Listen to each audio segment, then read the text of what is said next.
to finish up the shrimp. So there you have it, coconut marinated Brazilian grilled shrimp. Nice. You know, the ginger, cilantro, and coconut milk really give you this great tropical flavor. So the next time you want to grill shrimp without drying it out, marinate it in coconut milk, as they do in Brazil.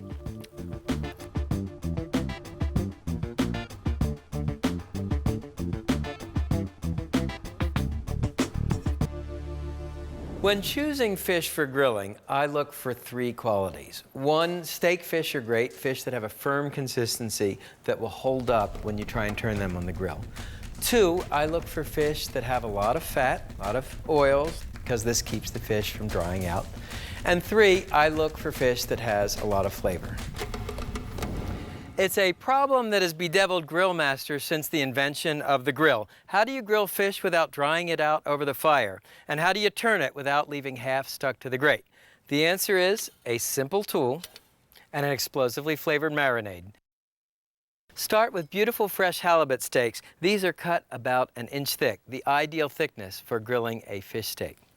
Next, the marinade. First add chopped fresh garlic. Then finely chopped or grated fresh ginger and chopped fresh cilantro. The Southeast Asian roots of this recipe are obvious. Then granulated sugar. What you want to do is pound these ingredients together. You'll notice I'm using a mortar and pestle. In many parts of the world, the mortar and pestle is used instead of a food processor, and it actually gives you a different and richer flavor. By the way, this mortar and pestle belonged to my grandfather. He was a pharmacist and he collected antique pharmaceutical equipment. It's nice to have him on the set in spirit. And you can see when you pound the ingredients in a mortar and pestle, they form this incredibly aromatic paste. The next ingredient is another typical Southeast Asian ingredient. It's called fish sauce. It's a pickled anchovy sauce, and it's used in Southeast Asia the way soy sauce is in China and Japan. Then add sesame oil and rice wine and salt and freshly ground black pepper to taste. What you want to do is just sort of mix these ingredients together. So here's your marinade. Okay, so spoon the marinade over the fish. It smells really nice. I love that combination of sweet, salty, and garlicky that they do so well in Southeast Asia. So what you want to do is coat one side and then turn the pieces over.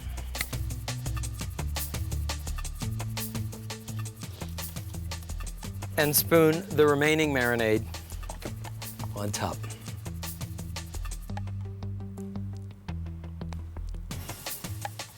Marinating time for the fish, 1 to 2 hours in the refrigerator.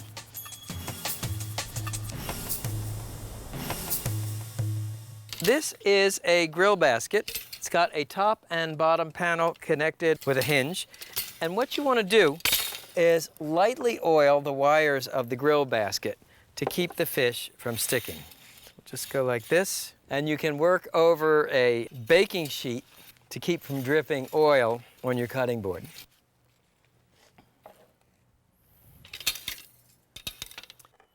So take your marinated halibut and arrange it in the grill basket. Of course, you can prepare this recipe with other fish. It would be really delicious with swordfish. And bring the top part of the basket over, and you fasten the two halves together by sliding down this metal clip. To accompany the fish, a grilled vegetable side dish with a nautical theme, asparagus rafts. It starts with a quick basting sauce, finely chopped garlic and soy sauce, sesame oil, and black pepper. Whisk these ingredients together just to mix. Now, to make the asparagus raft, I'm going to start with thick asparagus stalks. Cut the end off, and you want all these stalks to be the same length.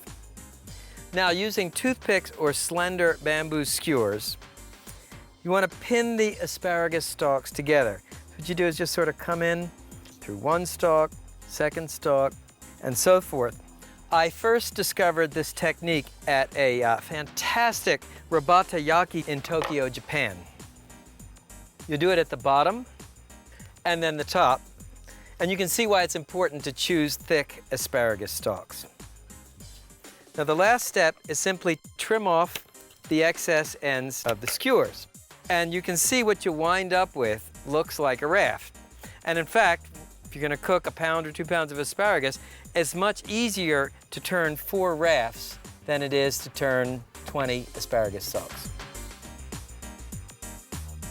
Now, take that basting mixture that we made, soy sauce, garlic, sesame oil, and baste the asparagus rafts on both sides. Then sprinkle the asparagus with sesame seeds. I discovered this dish at what may be the single most expensive grilling restaurant in the world. It's called Inakaya, and it's in Tokyo.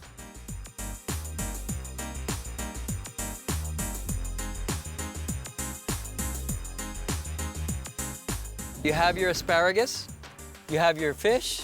Let me go show you the grill. I've set up the grill for direct grilling, preheated to screaming hot. Now, the fish goes on first because it takes a little longer to cook. And simply place it on the grate in its basket.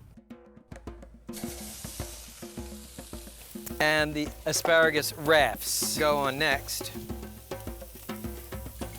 And once the asparagus stalks are browned on one side, turn them over. The sesame seeds will toast by the heat of the fire. Now, people often ask me, well, how do I grill a whole meal on the grill? In fact, the vegetables are what you start with, because grilled vegetables served at room temperature are perfectly delicious. And once the fish is browned on the bottom, simply turn the grill basket over. No sticking, no breaking. Now I'll take off the asparagus.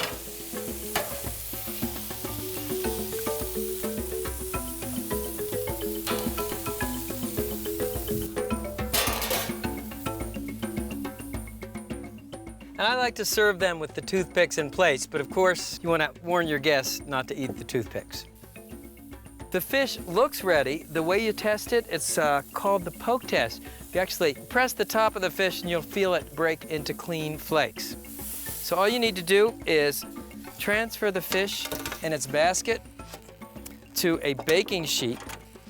Remove the clip and remember to wear protective gloves. That clip gets very hot. Believe me, I speak of experience. And then just open the grill basket, and these look great. It helps to use a wide spatula. By the way, you can raft other slender vegetables like green beans and scallions. So just pull out the pins. That sesame flavor goes really nicely with the asparagus. That's really nice. You know, I'm such a sucker for that sweet, salty, garlicky thing from Southeast Asia. So now you know the secret to grilling fish without sticking. Cook it in a grill basket.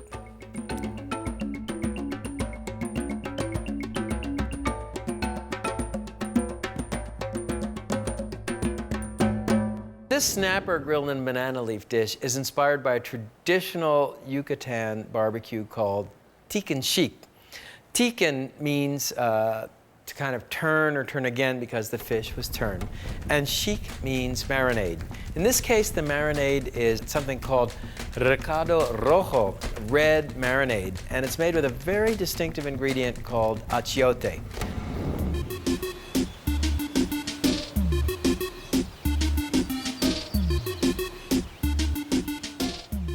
Long before there were grills and rotisseries, our ancestors wrapped foods in leaves and roasted them directly in the fire.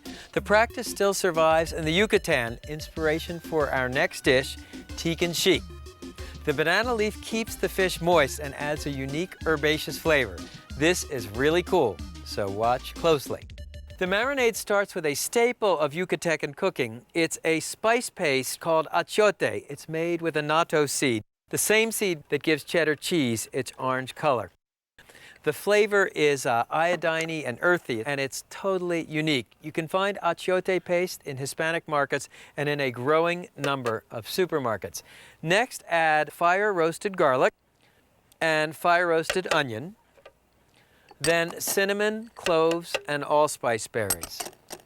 Black peppercorns go next, followed by dried oregano, bay leaf, freshly squeezed lime juice or sour orange juice, salt,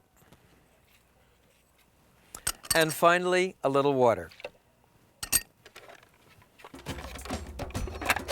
Puree these ingredients in a food processor to a loose paste. Of course, in the old days, the ingredients would have been pounded together in a molcajete, a lava stone mortar and pestle.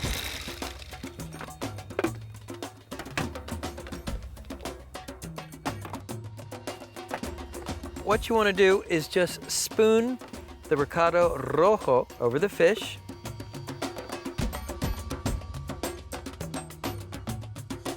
And then spread it over the top of the fish, and if there's any extra, you can put a little on the bottom. It's hard to describe the exact flavor of recado rojo, this red spice paste. It's earthy, it's aromatic, you've got onion, garlic, the spices. It's sort of sweet and salty. It's really almost a microcosm of flavor. Once the fish has been coated with the spice paste, marinate it in the refrigerator for 1 to 2 hours.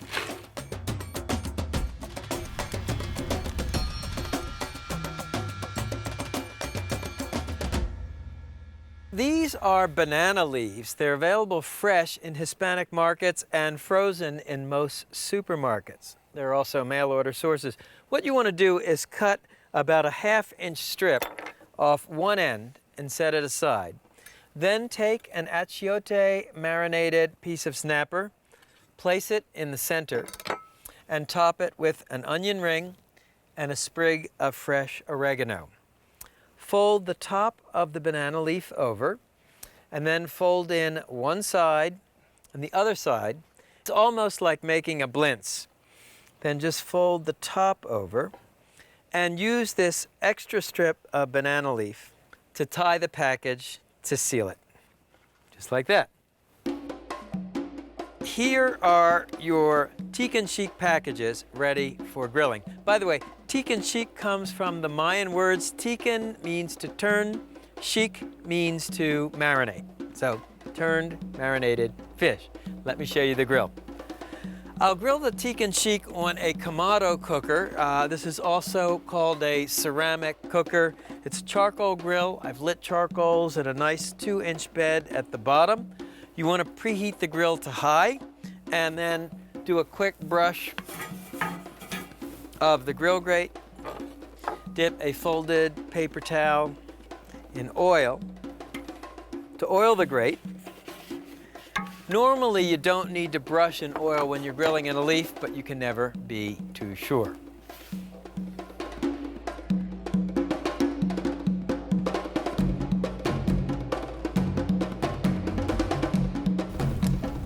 So once the banana leaf packets are browned on the bottom, simply turn them over.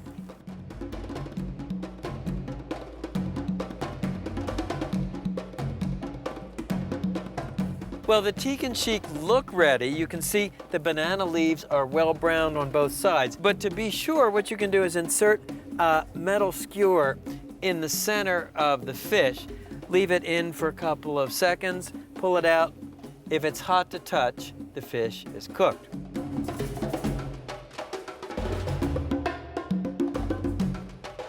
Here are our Tican chic snapper in banana leaf bundles. And to serve, all you do is snip this strip of banana leaf, and you can open these guys up. And that smells sensational. What's nice is the way the onion and the oregano give you an extra little kick of flavor. That is really good. You know, what's interesting is as the banana leaf burns, it almost smokes the fish. So that concludes our round-the-world tour of Fish on the Grill. Brazilian coconut shrimp, garlic sesame halibut, snapper grilled in banana leaves in the style of the Yucatan. It's fish over fire at Primal Grill.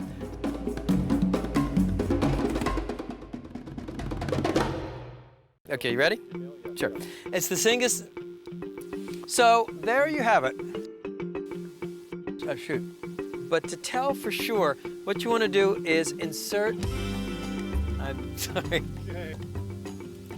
No, I'm sorry, that was very fake. So to get the.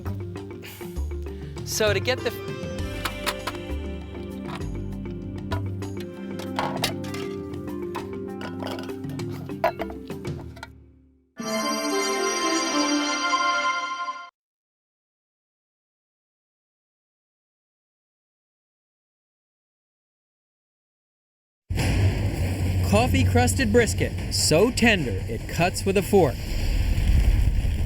Hellfire T-bone steaks, guaranteed to make you sit up and take notice. And smoke-roasted free-range chicken, health food hot off the grill. We're grilling beef and game on the range. I'm Stephen Reichlin, and from the beautiful Esplendor Resort in southern Arizona, it's time to grill.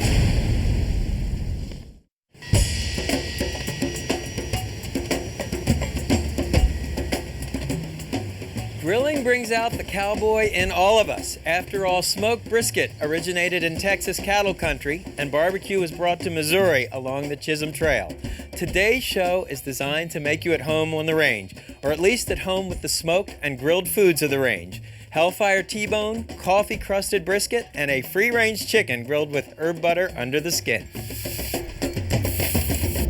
On the Range evokes the great sense of openness and expanse of the American West. This is where cattle were raised and herded. This is where Texas barbecue was born, such iconic dishes as Texas brisket. To me, it sort of evokes the grand spirit of American barbecue.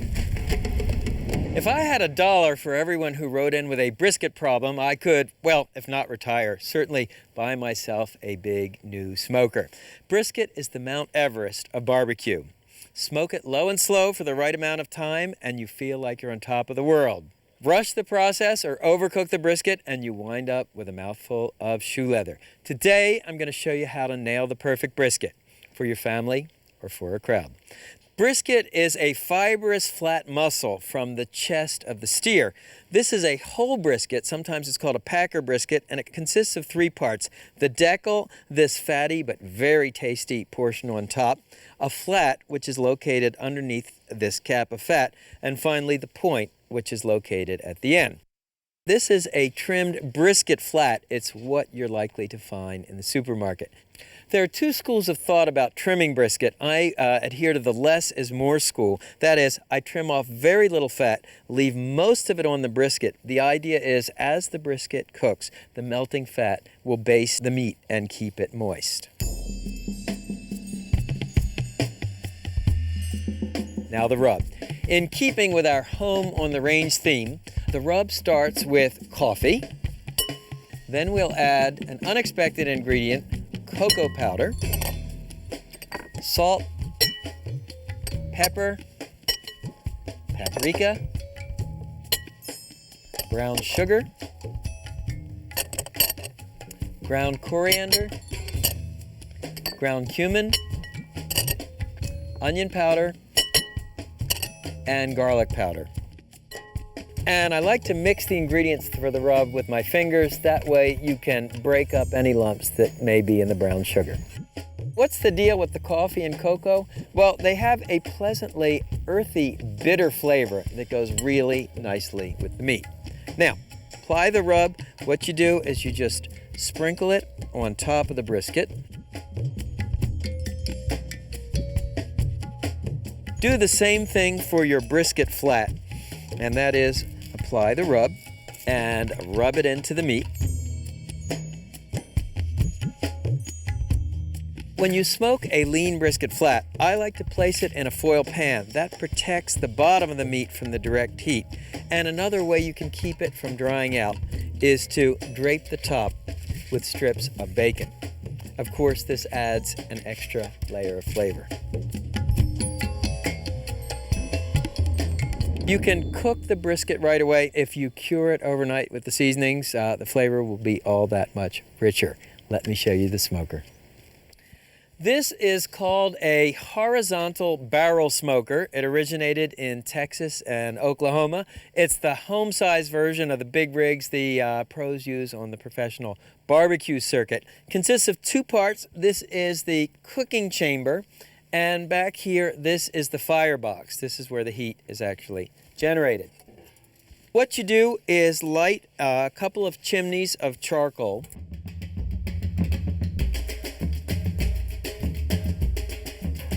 And what you want to do is this fat head part goes closest to the flame. The smoker's a little hotter on this end than this end.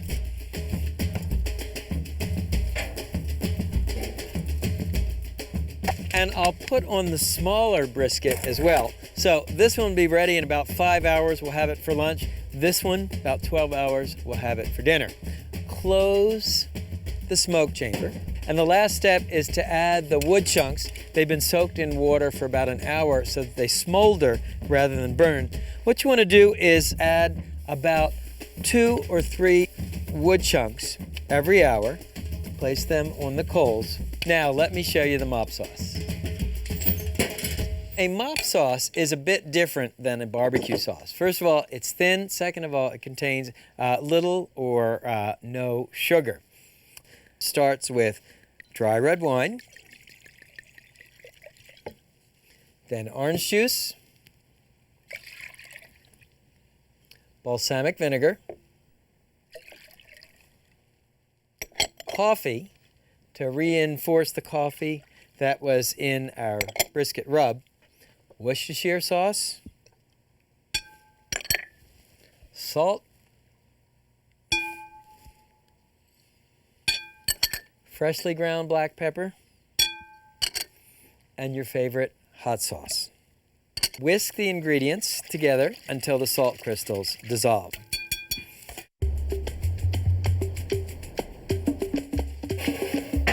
And check it out. This is our brisket after about 2 hours. So the way you use a mop sauce is you simply apply it with this tool. This is called a barbecue mop. You want to mop the meat once an hour until it's cooked.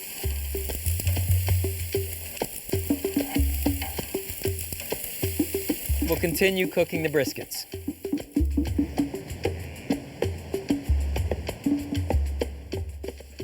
And that's what I'm talking about. That's what a Texas brisket should look like. Looks done. You can see it's reduced in weight almost by about 40%. But the way you check for sure is use an instant read meat thermometer. Insert it into the thickest part of the brisket. You want to be at 195 degrees. Bingo, we're right on the money.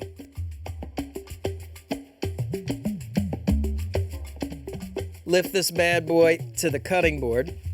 You never want to cut into brisket or any large roast right away. You want to let it rest for about 10 or 15 minutes. The meat will relax. It will taste much juicier. So just tent the brisket with aluminum foil to keep it warm.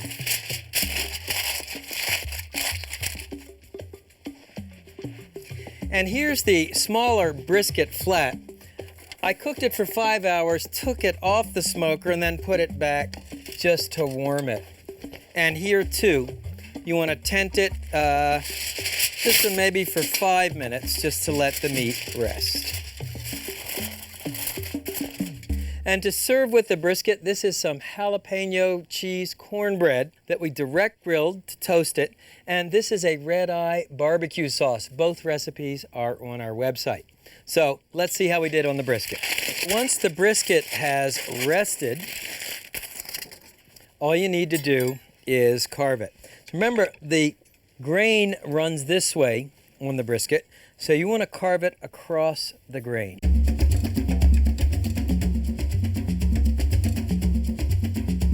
I like to put the sauce on the side of the meat so you can appreciate the spice and smoke flavors first before you taste the sauce.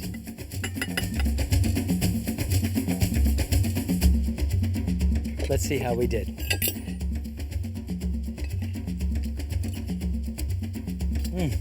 That brisket melts in your mouth. And the funny thing about the coffee, you don't really taste it as coffee, but there's a layer of flavor that's different than a standard salt and pepper brisket. So now you know the secret of nailing the perfect brisket.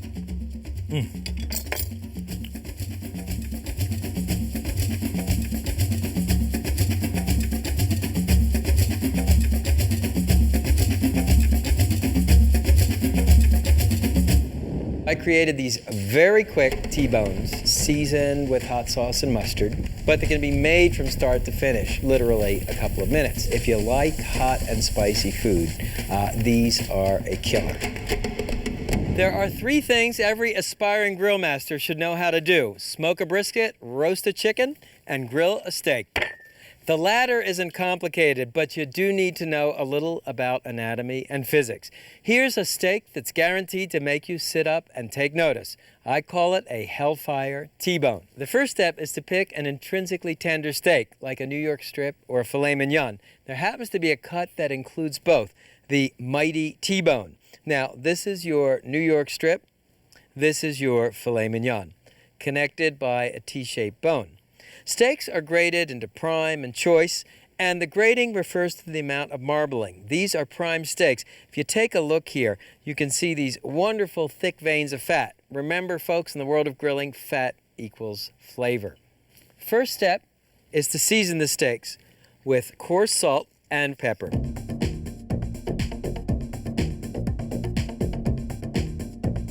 Now comes the hellfire part. Brush the tops of the steaks with your favorite hot sauce.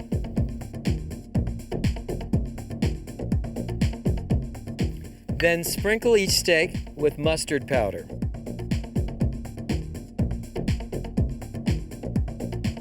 Finally, you can pat the ingredients into the meat with a fork. That helps the spices penetrate the meat more easily.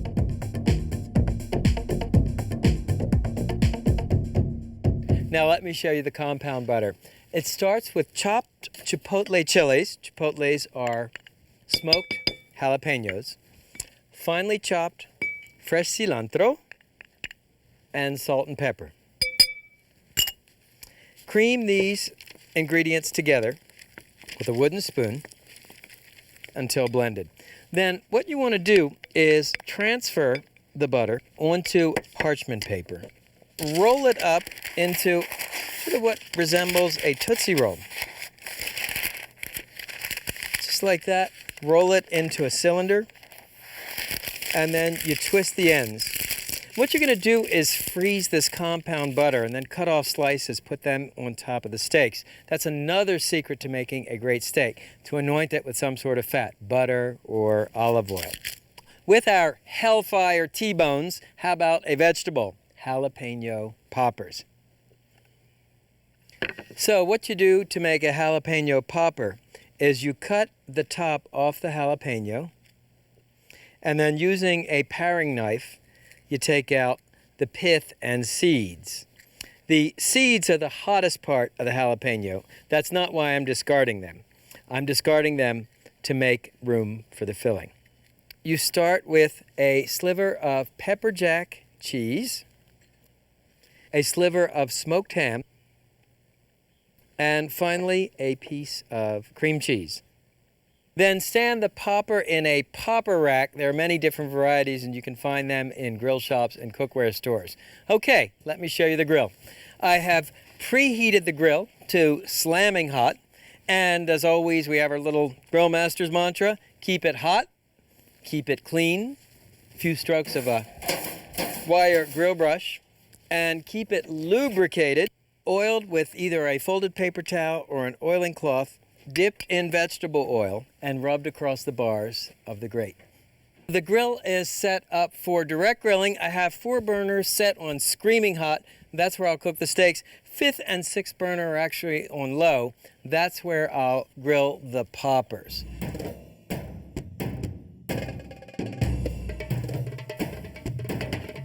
You want to arrange the steaks on the hot oiled grill grate. Grilling time, it's about 4 to 6 minutes per side for medium rare for each steak. After 2 minutes, give each steak a quarter turn.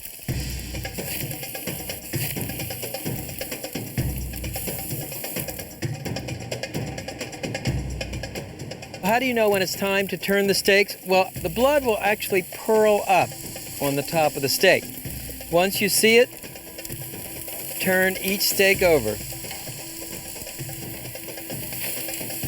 And look at those killer grill marks.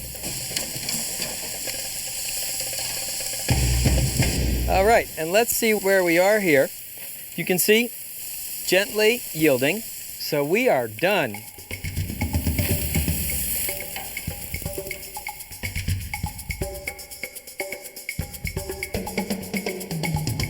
And to finish each T-bone, remember our compound butter. It's been frozen, so all you do is unroll it and cut off a disc of that chipotle butter. This is one of the constants on the world's barbecue trail and one of the secrets to a great steak. Anoint it with some sort of fat. For example, in Italy, they drizzle a bistecca alla Fiorentina with extra virgin olive oil. Peter Luger's in New York adds a spoonful of melted beef fat. So let's see how we did. I'll cut off the filet mignon portion here. And you can see it's an absolutely perfect medium rare. Now a popper. I call this paradise on a plate. The mustard, hot sauce, and chipotles give this guy a triple blast of heat. And the jalapenos, that cheese and ham really does a nice smoke thing. So there you have it, Hellfire T-bone with jalapeno poppers, because some people like it hot.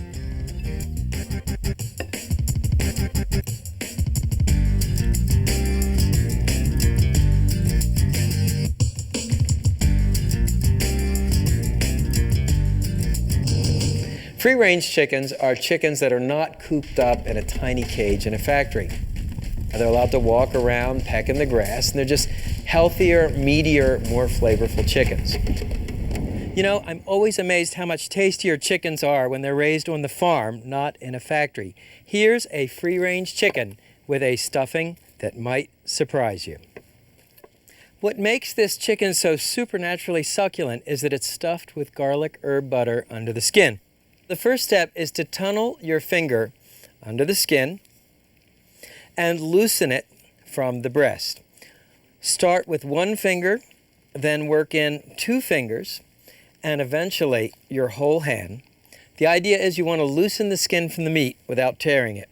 Now, once you've loosened the skin from the breast, slide your finger under and loosen the skin from the thigh.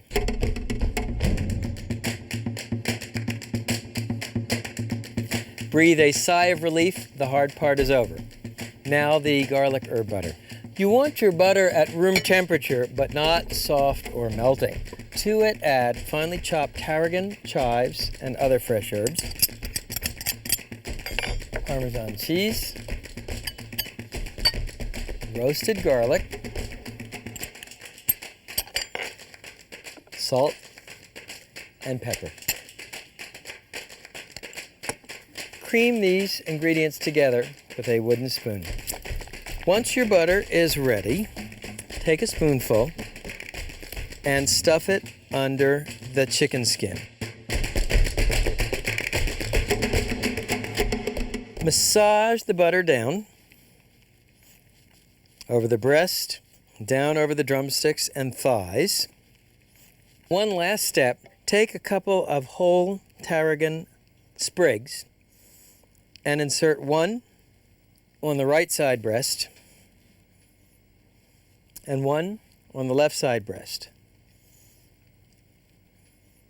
And you'll see the sprigs once the butter melts into the skin. And here's a cool technique for trussing the chicken with a bamboo skewer. I learned this from my son Jake, who's a chef in New York. Insert the skewer through the drumstick under the bone, and then bring the skewer around to the other side and insert it through the drumstick this way. Now cross the legs over, one over the other, and push the skewer through the bottom of the chicken. Break off the top. Here's your chicken ready for roasting. I'll just keep it on ice while I show you the wood and how to set up the grill.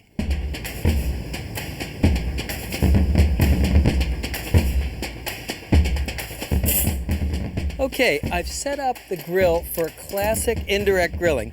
Coals raked into mounds or placed in the side baskets on the side, drip pan in the center.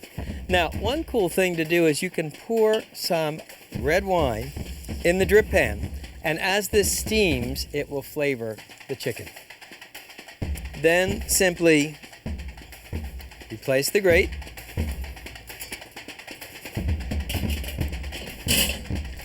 Place the chicken on the grate directly over the drip pan between the mounds of coals.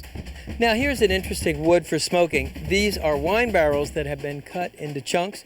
I've soaked them in a little water and red wine. So what you want to do is simply take a tong full of chunks and place some chunks on one mound of coals, and then we'll place some chunks on the other mound of coals.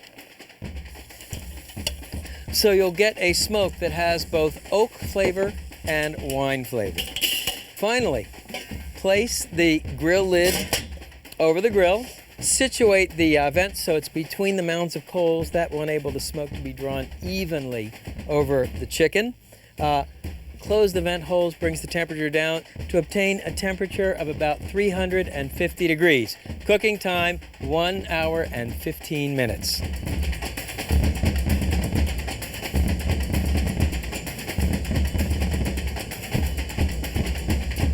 Okay, so the chicken should be done.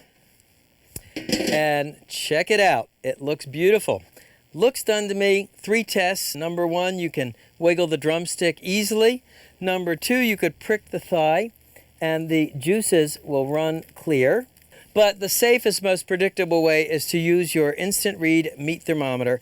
Insert it into the deepest part of the thigh but not touching the bone. You're looking for 165 degrees. Right on the money. Transfer the chicken to a platter, and I've lined this platter with tarragon leaves, which will reinforce the flavor. And then what you want to do is remember to pull out the trussing skewer, and you never serve a chicken or a roast hot off the grill. You always want to tent it with aluminum foil for a few minutes to let the meat rest. That way it will be juicier.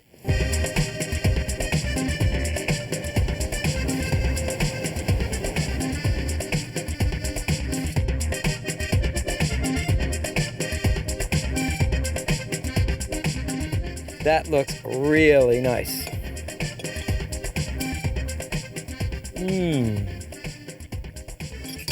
You know, when you put the butter, the garlic, the herbs under the skin, they really penetrate the meat. So there you have it. Coffee-crusted brisket, Hellfire T-bones with jalapeno poppers, free-range chicken with garlic and herbs under the skin. So now I hope you're at home on the range and on the grill.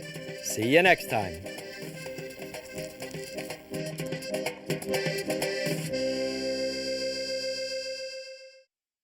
Barbecue was brought to Missouri along the Chisholm Trail. Sorry. You know, I've always been amazed how much tastier our chickens... Sorry.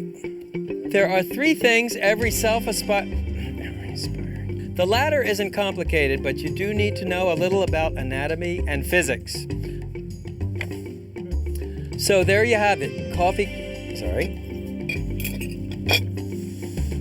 I took too big a bite. Are you in?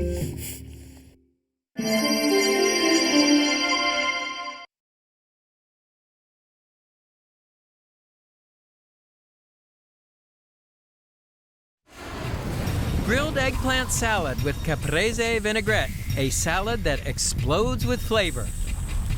Indian grilled cheese on a stick with grilled bread. This is vegetarian nirvana. And portobello cheeseburgers. The pesto gives the mushrooms a whole new dimension of flavor. Today we're grilling from the garden. I'm Stephen Reichlin, and from the beautiful Esplendor Resort in southern Arizona, it's time to grill.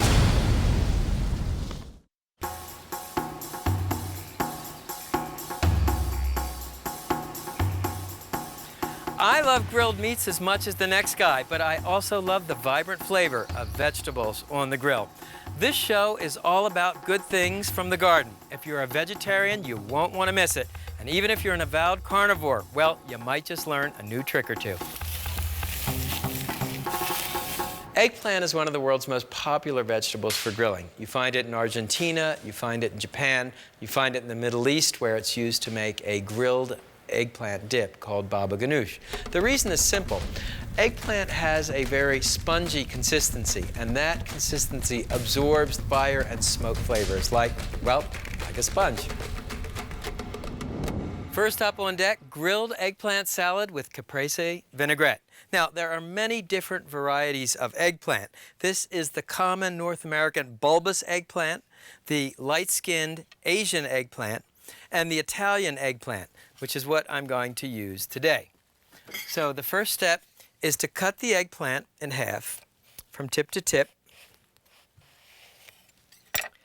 Then what you want to do is score the bottom of the eggplant. I'm making cuts that are about 1/4 of an inch deep, and I'll score in a crosshatch pattern. What this does is it helps the eggplant cook more quickly. Let me score the other side here.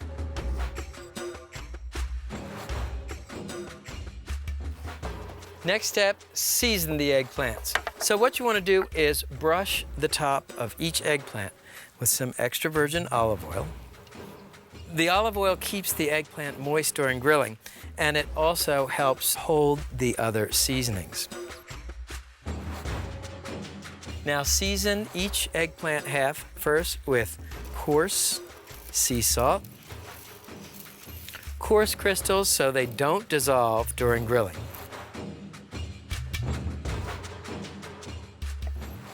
Then freshly ground black pepper,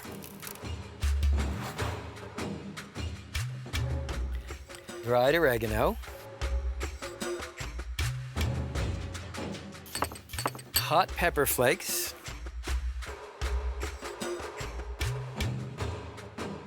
then finely chopped garlic,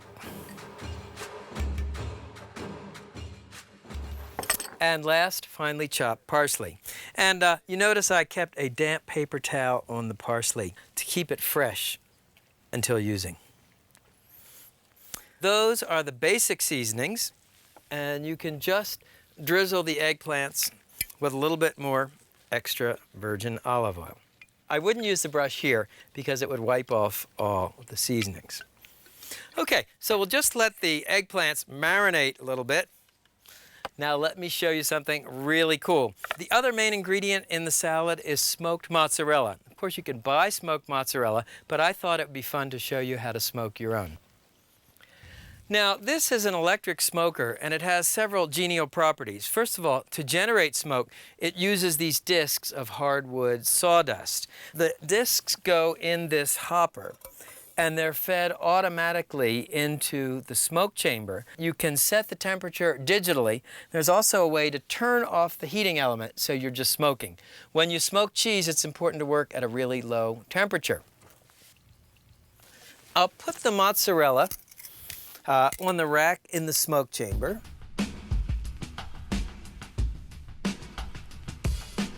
These mozzarellas have been smoking about 1 hour.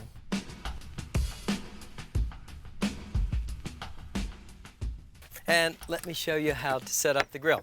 Now, I'm working with natural lump charcoal. Use a chimney starter to light it. What you do is put a crumpled piece of newspaper or a paraffin fire starter in the bottom of the chimney. Of course, you'll be working in your grill.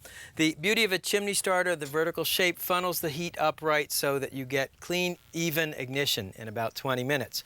Now, I've set the grill up for classic two-zone grilling. What that means is coals raked in a single layer over 2/3 of the grill. That's my grilling area. 1/3 of the grill coal-free. That's the safety zone. So if the eggplant starts to cook too quickly or burn, you can move it there. And as always, when direct grilling, you want to keep it hot. We keep it clean with a stiff wire brush run across the grill grates. And you want to keep it lubricated. And here is a cool trick I learned in Israel. Spear a half an onion on a carving fork, dip it in oil, and use it to oil the grill grate. Israelis swear that this gives you a subtle onion flavor. Okay, so just put the eggplants on the grill. Start cut side down. So how did the eggplant get its name? Well, one of the first varieties of eggplant was the albino eggplant. Still available, by the way, and it really did look like an egg.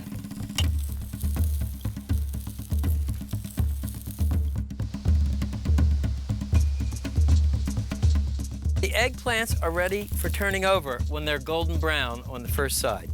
So all you do is just turn each eggplant over.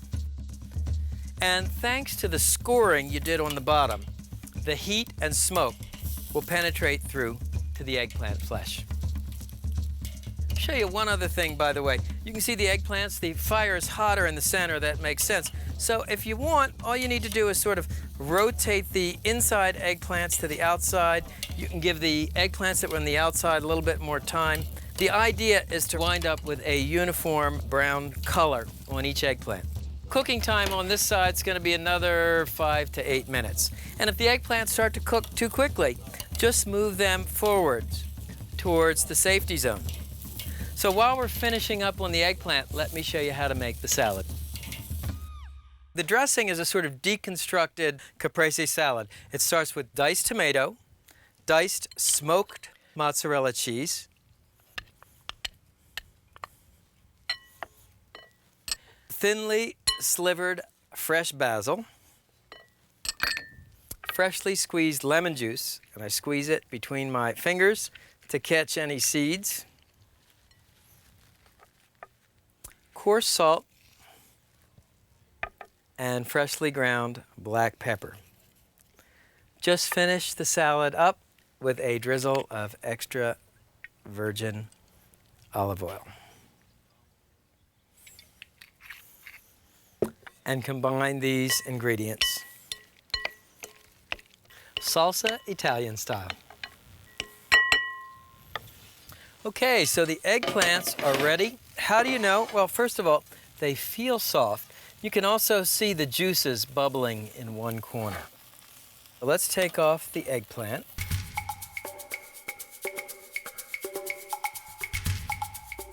What I like about these Italian eggplants is that they're really tender and incredibly sweet. Okay, so let me show you how to put this together. Here's the grilled eggplant, and what you want to do is just spoon some of the smoked mozzarella caprese over the eggplant. Very light, very fresh. And then if you have a couple of sprigs of basil, you can just put a little basil in the center. Let's take a taste.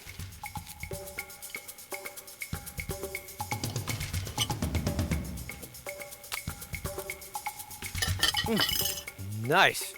There's really a lot of flavor going on here. You have the heat of the hot pepper flakes, the cool succulence of the tomato, the charred eggplant, the smoky cheese. Sometimes the best way to enjoy a vegetable fresh from the garden is to put it on the grill.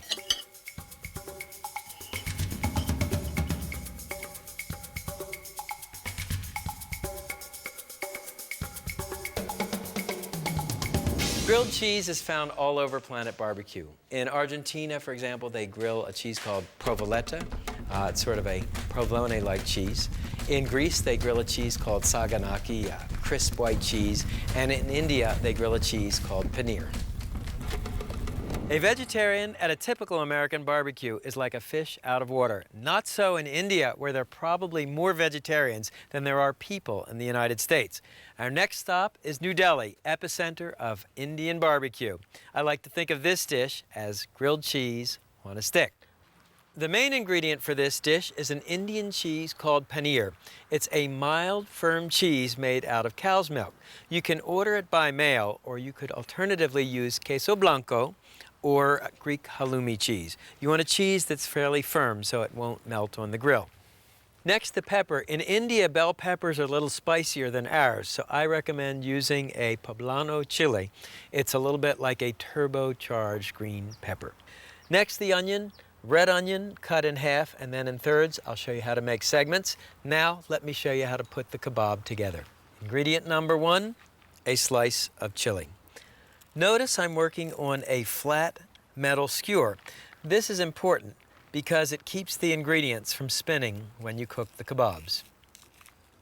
A half of a plum tomato, and finally your paneer cheese. And just keep building the kebabs. For me, it's very important to work in the same pattern. There are our vegetable and cheese kebabs. Next, the marinade. Start with melted butter, and to it add chopped fresh cilantro, finely chopped garlic, chopped fresh ginger, turmeric, and a pinch of salt. Whisk these ingredients together and sizzle on the fire for a couple of minutes.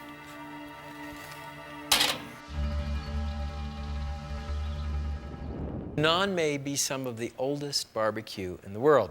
In India, barbecue is cooked in an urn-shaped clay barbecue pit called a tandoor. Tandoors have been found that date back 5,000 years. The original purpose of a tandoor was used for roasting flatbread. You sort of slap it up on the inside of this clay barbecue pit, and it'd be ready in a couple of minutes. Now, I've made a simple yeast dough using flour, milk, yeast, and eggs. It's called naan. The recipe is on our website. And what you want to do is flour a board. And I like to do this at grill side. Sprinkle a little flour on top. And you want to roll the naan out into circles. And when you go to an Indian barbecue joint or bakery in New Delhi, you'll actually see the grill master with a rolling pin and a rolling board and flour at the side of the grill. He rolls out the breads to order.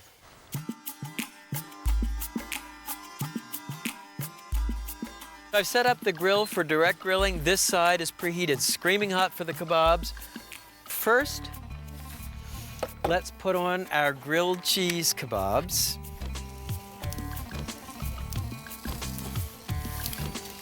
And as the kebabs grill, you can baste them with the ginger and garlic mixture.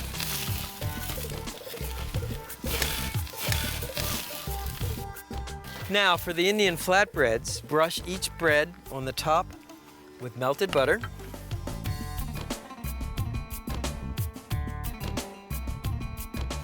Then place the bread, butter side down, directly on the grate. And as the breads grill, brush them with melted butter on the top.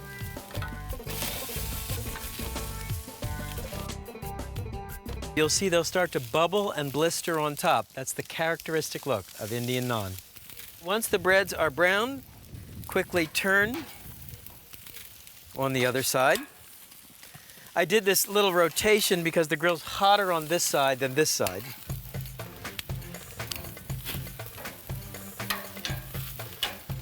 Turn each grilled cheese kebab over.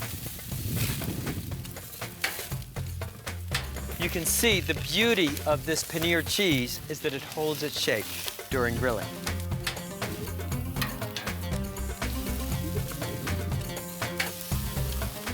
And in India, as in the United States, they love bread with butter. One final step for an extra layer of flavor, you can sprinkle the kebabs with sesame seeds.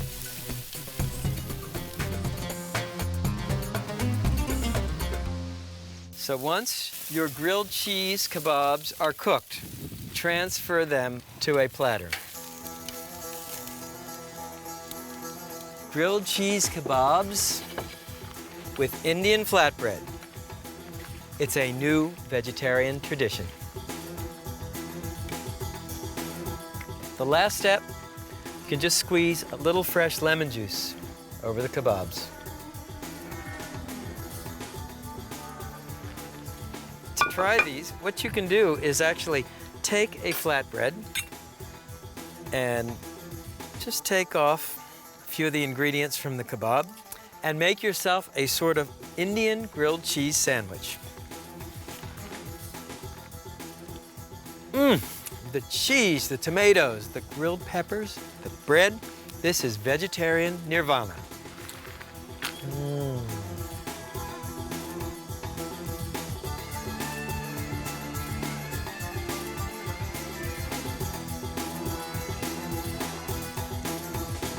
Portobello mushrooms are great for grilling. First of all, very broad cap with deep gills, so the portobello absorbs all those fire and smoke flavors. It also looks a bit like a burger or a steak, so it makes a great vegetarian alternative to grilled meat. To judge from your emails, you love portobello mushrooms, especially on the grill. You might think of our last dish as a cheeseburger with a twist. The burger is actually a portobello mushroom marinated in pesto. The portobello mushroom is the largest mushroom available at the market. And what you do is first clean the cap with a damp paper towel. Next, using a paring knife, cut the stem off flush with the cap. Now, to add extra flavor and reinforce the pesto idea, make a series of holes in the gill side of the cap. In some of the holes, place slivers of Pecorino Romano cheese. In other of the holes, place slivers of garlic. Then pine nuts. Finally, take a couple of basil leaves, roll them up into a tight tube, make another hole, and insert the basil leaves in the portobello mushroom cap. Next, the pesto. It starts with basil and coarsely chopped garlic, pine nuts, and Pecorino Romano cheese, exactly the same ingredients we use to stuff the mushroom caps. And whenever you're working in a food processor, brine the dry ingredients first, then add your liquid ingredients, extra virgin olive oil, and fresh lemon juice. And process these ingredients until smooth. And you just want to puree this to a smooth paste. Now take the pesto, pour 6 circles of pesto on the baking sheet.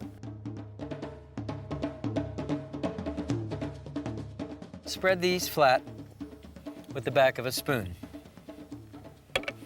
Place 1 portobello mushroom on each circle. This is how you marinate both the top and bottom of the portobello. And finally, pour the remaining pesto on top of each mushroom.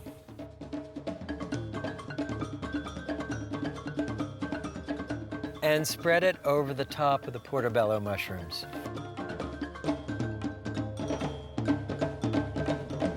I always try to include at least one vegetarian show in Primal Grill. First of all, my wife and daughter were both vegetarians when I wrote my first barbecue book. Second of all, there are a lot of vegetarians out there. I think there's 7 or 8% of the American population is vegetarian. It's very important to bring vegetarians to the barbecue table. One last step, onion buns, which I'll brush lightly on both insides with extra virgin olive oil. Next, let me show you the grill. I've set up the grill for direct grilling. This side of the grill set on medium-high, this side on medium. The portobello mushrooms need a little bit more heat than the buns. Let's put on the mushrooms. Now you want to start grilling the mushrooms gill side down.